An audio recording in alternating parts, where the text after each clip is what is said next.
Dhanush Sivakarthikeyan fans ஓரமா போய் சண்டை போடுங்கப்பா, நாங்கெல்லாம் இருக்கும்போது நீங்கெல்லாம் வரலாமா அப்படின்னு சிம்புவோட ஃபேன்ஸ் புதுசா ஒன்ன கிளப்பி விட்டுருக்காங்க. ஊர் 2 பட்டால் கூத்தாடிகளுக்கு சந்தோஷம் அப்படின்னு ஒண்ணு சொல்லுவாங்க. எங்கேயாச்சும் கேள்விப்பட்டிருக்கீங்களா? அப்படிதான் சினிமாவை பொறுத்த வரைக்கும் போட்டி பொறாமை காரணமா அவங்களே ஒவ்வொரு படத்துலயும் மறைமுகமா மோதிட்டு இருப்பாங்க. அவங்களே எப்படி இருக்காங்கன்னா ஃபேன்ஸ் சும்மா இருப்பாங்களா?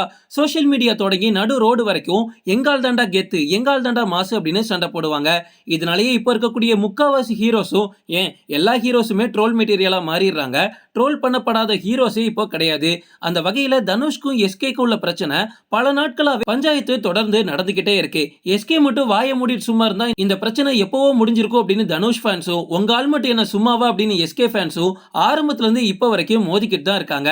நான் கை கொடுத்து தூக்கி விட்டு வளர்ந்து நிக்கிறேன் அப்படின்னு என்ன சொல்லி பழக்கப்படுத்திட்டாங்க. ஆனா நான் யாரையும் அப்படி சொல்ல மாட்டேன். என்னோட படத்துல வாய்ப்பு கொடுக்கிற எல்லாரையுமே நான் என்னோட ஃப்ரெண்ட்ஸா மட்டும் தான் பாக்கேன். அதனால நான் யாரையும் என்னாலதான் அவங்க இவ்வளவு பெருசா வளர்ந்து நிக்கிறாங்கன்னு நான் சொல்ல மாட்டேன். அது எனக்கு அவசியமும் இல்ல அப்படின்னு தனுஷ தான் மறைமுகமா பேசி தாக்கியிருந்தார் அப்படின்ற ஒரு பேச்சு ரீசெண்டா சோஷியல் மீடியால விடாம பேசிட்டு இருக்காங்க. தனுஷ் எஸ்கே பிரச்சனை ஒரு பக்கம் போயிட்டு இருக்கும்போது அதை ஓரமா போய் உட்காருங்க தம்பி, சண்டை போடாதீங்க அப்படின்னு சிம்பு ஃபேன்ஸ் வர உள்ள வந்திருக்காங்க.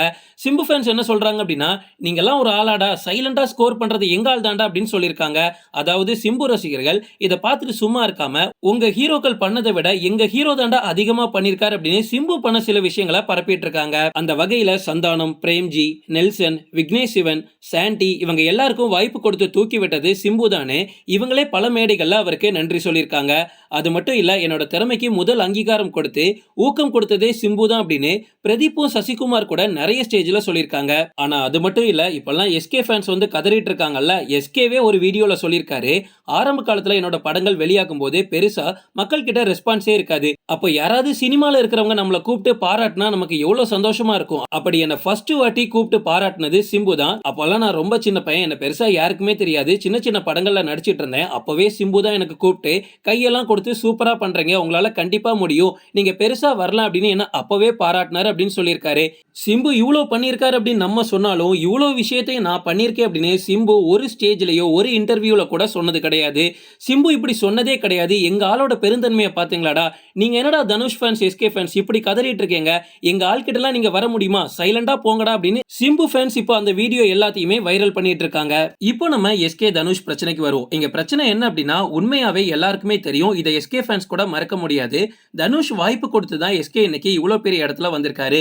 எஸ்கேவே நிறைய இன்டர்வியூல ஓப்பனா சொல்லியிருக்காரு, எதிர்நீச்சல் படத்துக்கு எனக்கு ரொம்ப நன்றி சார் அப்படின்னு. அந்த படத்துல மட்டும் தனுஷ் எஸ்கேக்கு வாய்ப்பு வாங்கி கொடுக்கல அப்படின்னா அவருக்கு இருந்த பேக்கப்புக்கு கண்டிப்பா அவர் சினிமால வரதுக்கெல்லாம் பல நாட்கள் ஆயிருக்கும். அதுவும் இந்த அளவுக்குலாம் வந்திருக்க முடியாது. ஏதாவது ஒரு சைடு ரோல், ஒரு சின்ன சின்ன ஆர்டிஸ்ட் ரோல் வந்து கண்டிப்பா கிடைச்சிருக்குமே தவிர இவ்வளவு பெரிய மாஸ் ஹீரோவா மாறி இருக்க மாட்டாரு. எதிர்நீச்சல் படம் தான் சிவகார்த்தியன் கெரியர்லயே ஒரு திருப்பு முனையா அமைஞ்சது. அந்த படத்தை ஏற்படுத்தி கொடுத்தது ஆப்வியஸ்லி தனுஷ் தான். பட் தனுஷ் தான் வாழ்க்கை கொடுத்தாரு அப்படின்னா கண்டிப்பா அது கிடையாது. எஸ்கே என்னதான் எதிர்நீச்சல் படத்துல நடிச்சிருந்தாலும் அடுத்தடுத்த படங்கள் தொடர்ந்து நடிக்கணும் அப்படின்னா அதுக்கு அவரோட தனிப்பட்ட டேலண்ட்டும் அவரோட விடாமுயற்சியும் ரொம்ப முக்கியம்.